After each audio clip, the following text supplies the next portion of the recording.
Hey everybody, Mark Steelman back with another Kickstarter unboxing.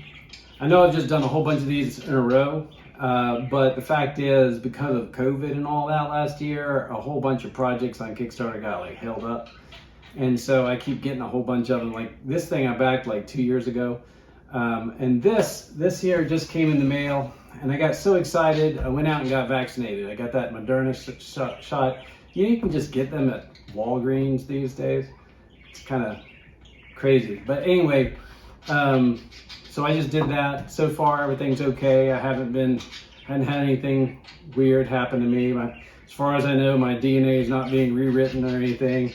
Joe Biden's not appearing in my mind or anything. So I think I'm okay. And if you hadn't gotten vaccinated, 50% of America has been in that extended trial of that drug. So everybody seems to be okay. And I felt like it was time. In part for me, because I'm a school teacher and school starts very soon. And, I'm getting ready to be around a whole bunch of people where I hadn't been around hardly anybody for about a year.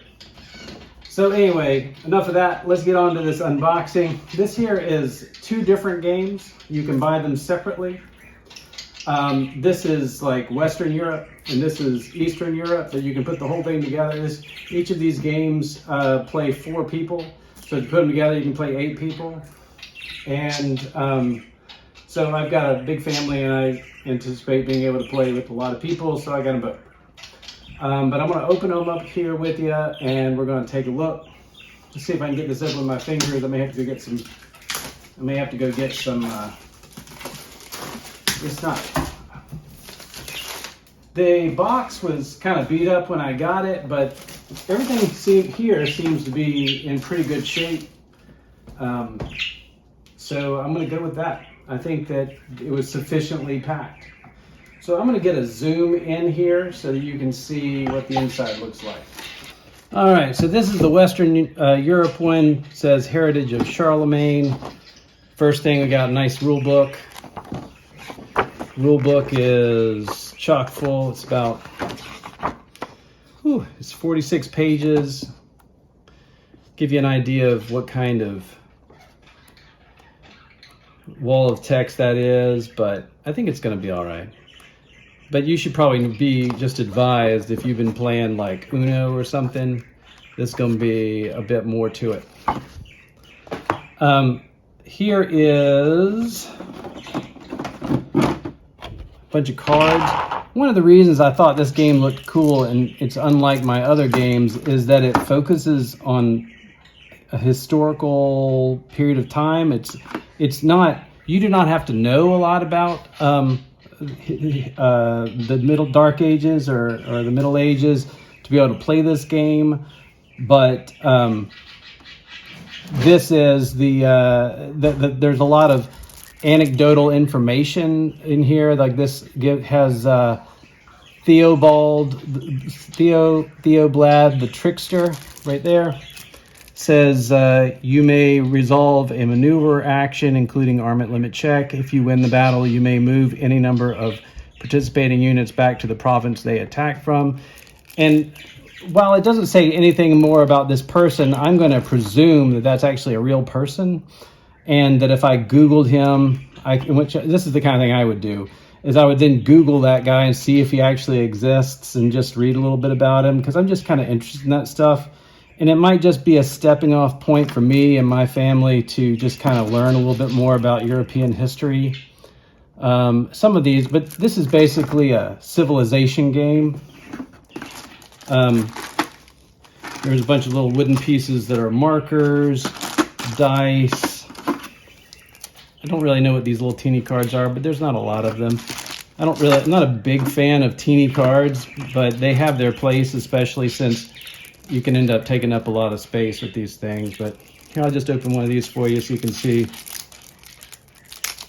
what's up with this. This says Dirk the Second. That font's just a little hard to read. And then this one says William the First, the Pious Combat card. That's funny.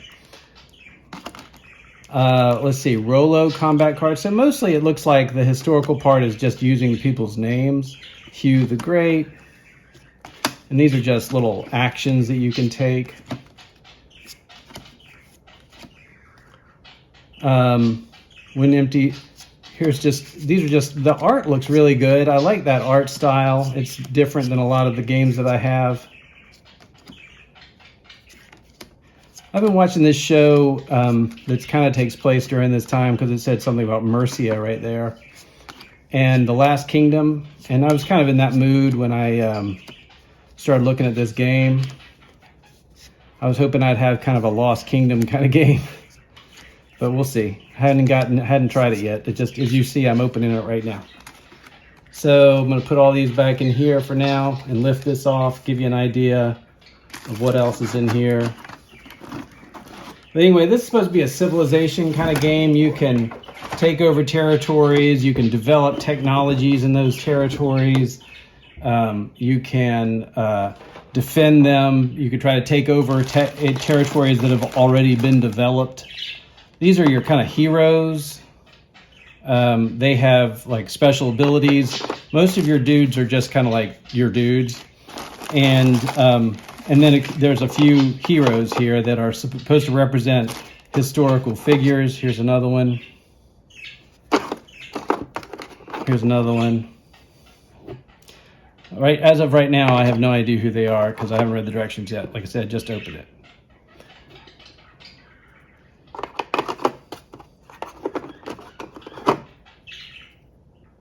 I don't know who that is. Anyway, we'll all learn together. And then here's like a fortification that you can build on your little territory. It's like a castle. And then there are these little towers that you can build up in the middle to like reinforce. Like when you first add a fortress to an area, it gains a certain amount of protection. This game plays a little bit like Risk, except with resource management, where you can improve the territory in various. These are the tower that further increases the defense. It has some resource management. You can build a church, and that gives you some extra stuff. Here's another fortress right here. So it's got some cool minis. Try to give you a better look at that.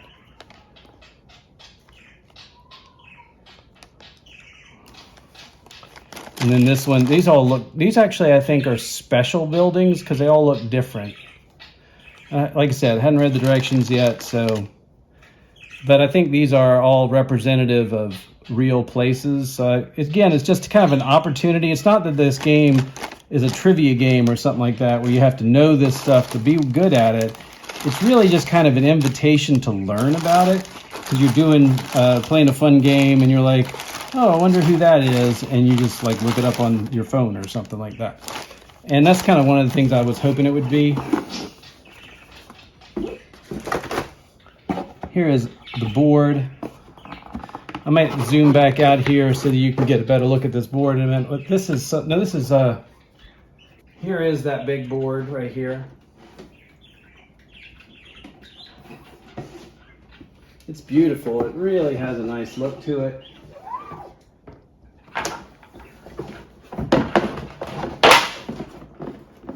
Let me push this out of the way so you can see it better. It's got a really nice vivid colors. And obviously these are the territories. You can see the territories very clearly that you can take over, and they're all named after the historical places in that area. And kind of like it says Wessex and Mercia and East Anglia and Augustine and Frank. I'm probably saying some of this wrong. Again, I got this so that I could learn, not because I already knew it.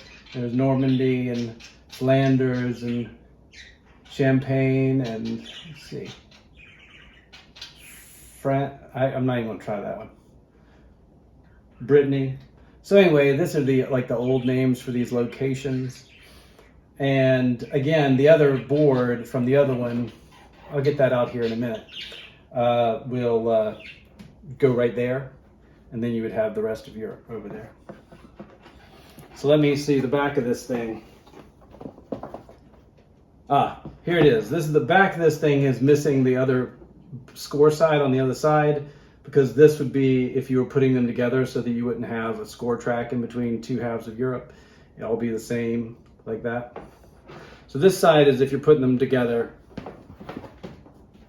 and this side is if you're playing the 4-player game. So let's take a look at some of the other pieces that really didn't fit on the screen a minute ago. Here again are the player boards. It's got these nice, it's the same picture as the front of the box on the back. But it's a nice touch that they went ahead and put some kind of art on the back of it. Let's see, here are the chips, or the cardboard chips. And then here is a resource board where you get, when you're taking resources, there are cards that you can kind of win from resources and pay for with resources. I'm trying to figure out how to open this. Looks like this on one side. I guess this is like the unmarked side. Let's see how this is. And this is, well, I haven't read the directions. They look like they're similar. You obviously can't use both sides at the same time. Maybe this one is if you're playing the big game with 8 players, and this one, because I can see that like this on this side is right here. So obviously they're trying to put more stuff on this side than they're trying to put on this side. And my assumption is this goes above the board. And if you're playing with 2 boards together, you use that side. And if you're playing with 1 board, you use that side. That's an assumption. That's not absolute.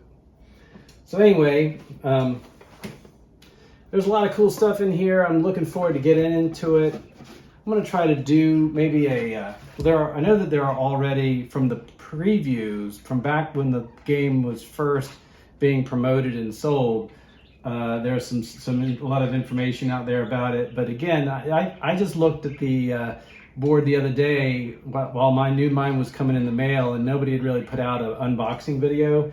And I thought that people who are still waiting for theirs might be interested in seeing what was in the box.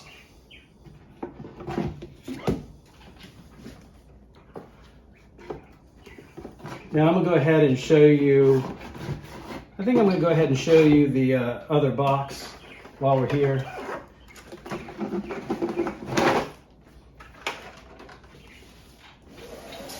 And I'm probably not going to say this right because these people don't have names that I'm familiar with. One of them says Adam Popinski and Andrei Novak. Wow. All right, so let's do this one.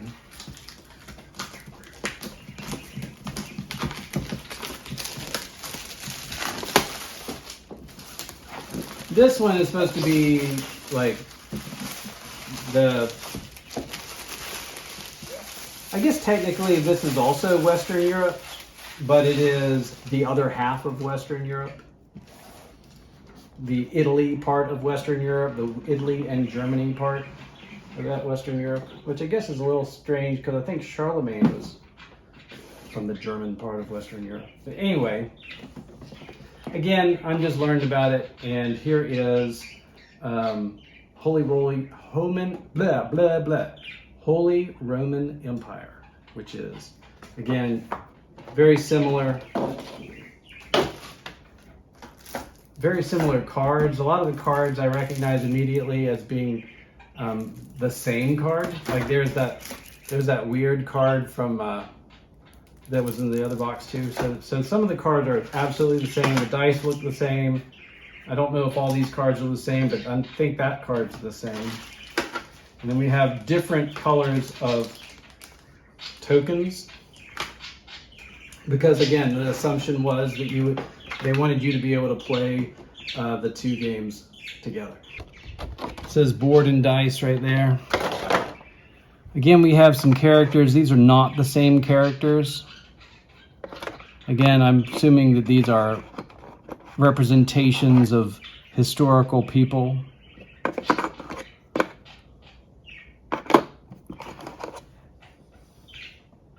The minis look good. They've got a good size to them.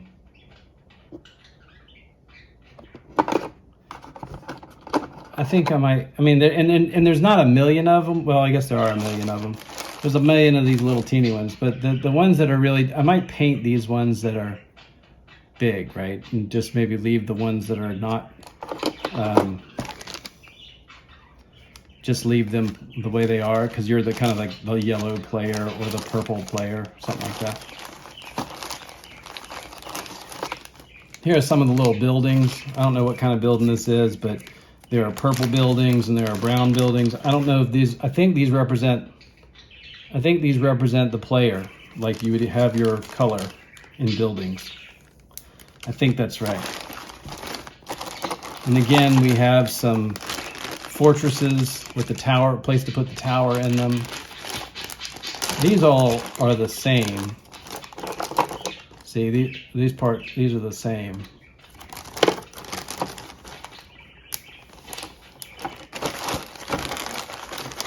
And here are the tower pieces.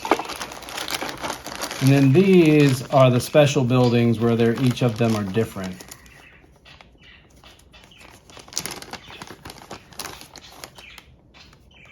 Some kind of cathedral. That looks good. I might paint those special buildings too, because I think that would just add a lot. That looks cool. Again, I kind of look forward to just learning about this place, because I don't know what that place is, and it doesn't really say. That's kind of a missed opportunity to me for them to not write right there what that is, because it makes it easier for somebody like me who just wants to learn but just didn't really ever learn about that. So they could like look it up by the name, you know. But it's probably in the book. I hadn't even got that far yet. It's probably in the book, and now that I think about it. Okay, so here are some swordsmen. Here are some cavalry. So you have multiple kinds of units.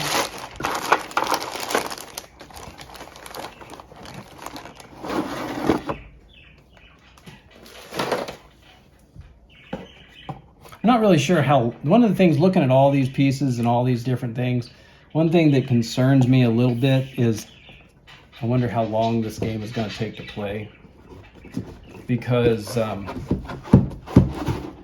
games that take a really long time to play don't get played very often. Here is this little resource board.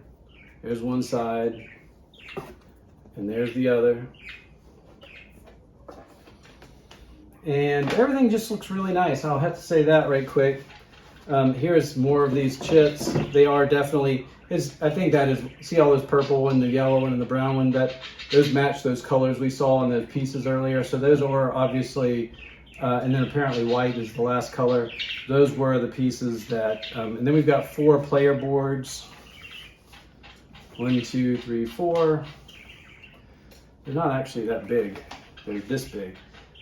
Oh, I guess because they wanted to have the divots on the side to show where you put your cards or whatever. They look like that. And here is the board for this one.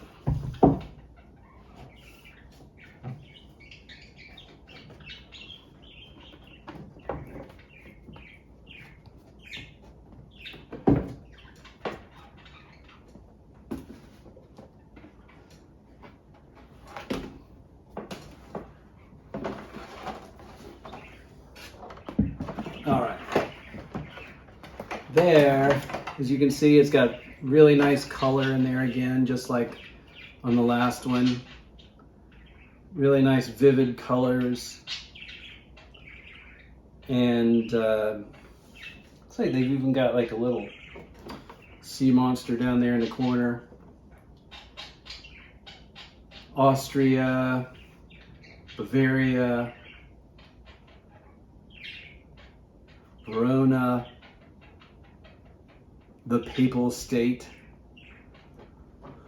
Let's see. Franconia, Saxony.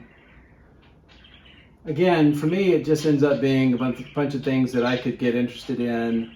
and look up later and try to like learn more about it.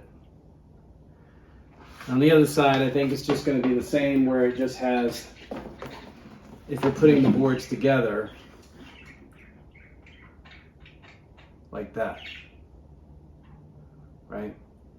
The same map, except it doesn't have anything on this side because the other board would go there. Okay. So I'm going to change it up here, and I'm going to try to set the board up and clean up this mess, and then I will come back and show you what it looks like set up. So as I'm trying to set this thing up, I've running into some problems. First of all, I just was going to try to set up the big game just for fun, and it's not going to fit on this table.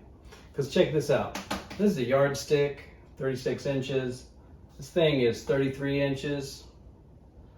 And this right here is another 11 inches. So we're talking about 44 inches, right? And there's no way, right? There's no way to, because 48 inches, we need a table that's about 4 feet across to be able to set this thing up. Because this way, the total thing is, well, there's 36 right there. And then we got another 8 inches, so like, 44 inches that way. So, so you are going to need, if you're going to try to set it up that way, and the truth is, I probably will not play it as an 8-player game very often, right? Because usually you have a thoughtful game that with 8 people in it, this is going to be a game that takes on like a life of its own. Like it's going to be an 8-hour plus game. And again, I'm not looking for an 8-hour plus game. So what would probably happen if I actually have 8 people to play is that we would just play 2 games simultaneously. 1 people over here, 1 people on one map with it flipped over, and I'll set that up in a minute, but I just kind of wanted to show you that you're going to need like roughly a 4x4 table just for the core mats, and that is not even counting these player boards wherever they're going to be, right? So this thing is a crazy table hog. I'm not really sure. I feel like that's kind of, I get the reason they wanted it to be this big is because they've got all these little pieces that have to go on this board, and they have to go somewhere. So it needs to be big enough to accommodate the pieces. But this may be a game that like, it would just be some extraordinary circumstances where you would actually set it up and play it as an 8-player game. And I just kind of wanted to point that out just because of the logistics of that. And trying to play an 8-player game, like I said, that's a thoughtful game, that thing is you better have a weekend to play that game, because it is going to take a lot of time as each person thoughtfully makes a turn and whatever. So, yeah, I would probably stick to playing this as a 4-player game, and that may help you make a buying decision about whether or not you want both of them or just one of them. I'm really feeling like, just looking at it, that this is going to be not something, and I certainly would not want to teach it to 7 people at the same time. I think that would be a disaster in itself. So just looking at what I'm looking at right here, I would recommend you pick one and you get that one and you learn to play it. And then if you decide that you really want the other one, then get the other one. But as it is, I will point out while I'm thinking about it, I've got all of these these player boards, and they're actually different. Like the ones from each set are a little different. I'm going to hold this up to you where you can see it. You see that right there? You see the top part is the same. The top part is the same.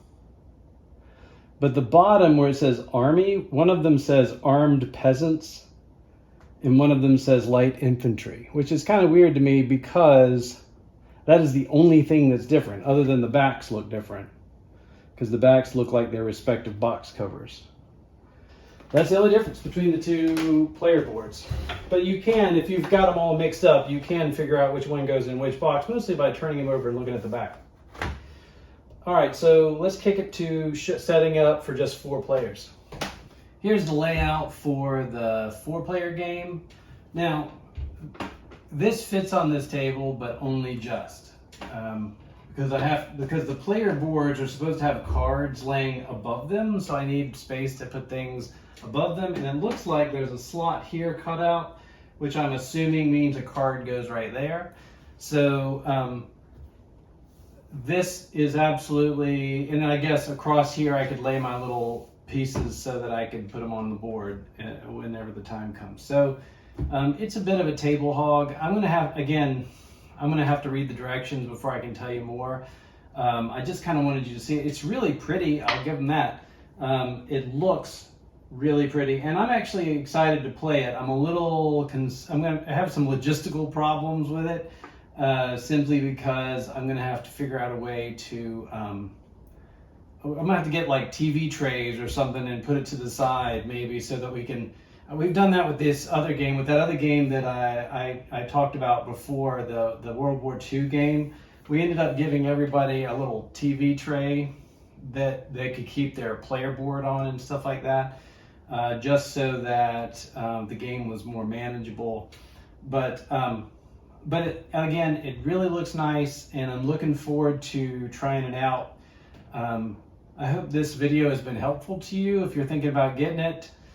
Some of the sense of what it is, and again, it's a historical civilization game where you build up, you take over areas of the board, you build up resources there so that you gain more resources.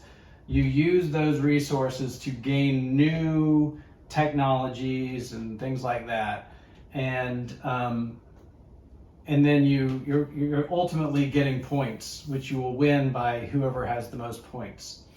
I don't see a round tracker, so I guess you're not doing this by rounds.